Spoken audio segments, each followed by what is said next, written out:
Hi guys, welcome to my new channel Bhojpuri film. आप लोगों का स्वागत है।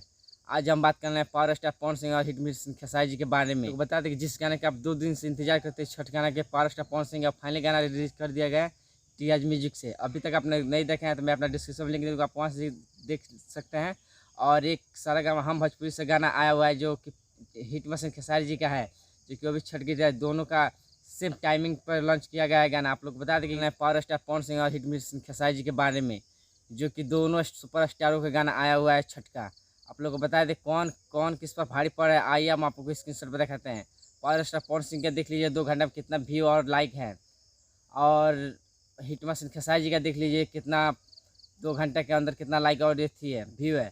आप लोग को बता दें, अगर ये अभी तक आप ये वीडियो नहीं देखे हैं तो प्लीज़ मैं अपना डिस्क्रिप्शन में लिंक दे दूँगा, आप वहाँ से जाकर देख सकते हैं। अगर मेरे आप लोगों को वीडियो पसंद आया हो तो प्लीज़ लाइक एंड मेरे चैनल को सब्सक्राइब कर लीजिएगा। मिलते हैं नेक्स्ट वीडियो में।